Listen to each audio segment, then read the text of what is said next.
Halo teman-teman, perkenalkan nama saya Sharon Valerie Kansil, saya dari kelas 12 MIA 2. Di sini saya akan menjelaskan apa itu perkembangan dan pertumbuhan pada makhluk hidup.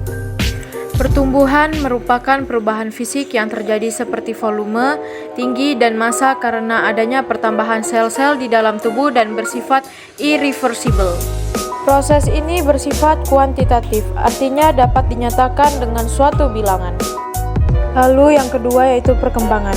Perkembangan merupakan suatu proses menuju kedewasaan pada makhluk hidup atau terspesialisasinya sel-sel menuju ke struktur dan fungsi tertentu.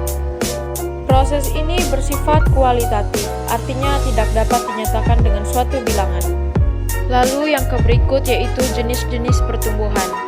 Yang pertama, pertumbuhan primer, dan yang kedua, pertumbuhan sekunder.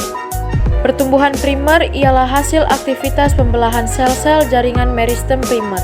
Pertumbuhan primer berlangsung pada embrio dan bagian ujung-ujung tumbuhan seperti ujung akar dan batang.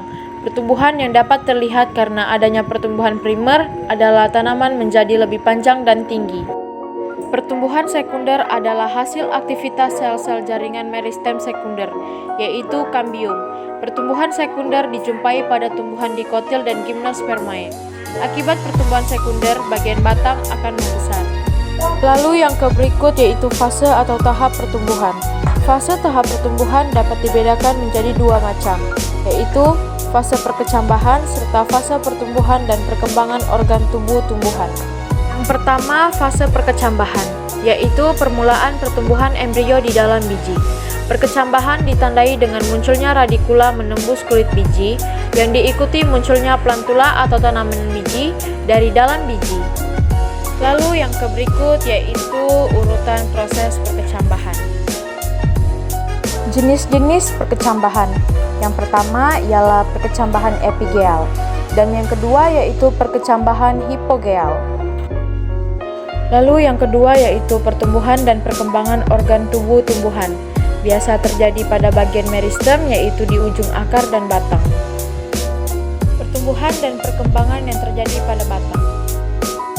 Faktor yang mempengaruhi pertumbuhan dan perkembangan dibagi menjadi dua. Yang pertama, faktor eksternal dan yang kedua, faktor internal. Faktor eksternal yang mempengaruhi pertumbuhan adalah makanan, air, suhu, kelembapan, oksigen, dan cahaya. Faktor internal yang memengaruhi pertumbuhan adalah gen dan hormon. Berikut adalah jenis-jenis hormon tumbuhan dan pengaruhnya.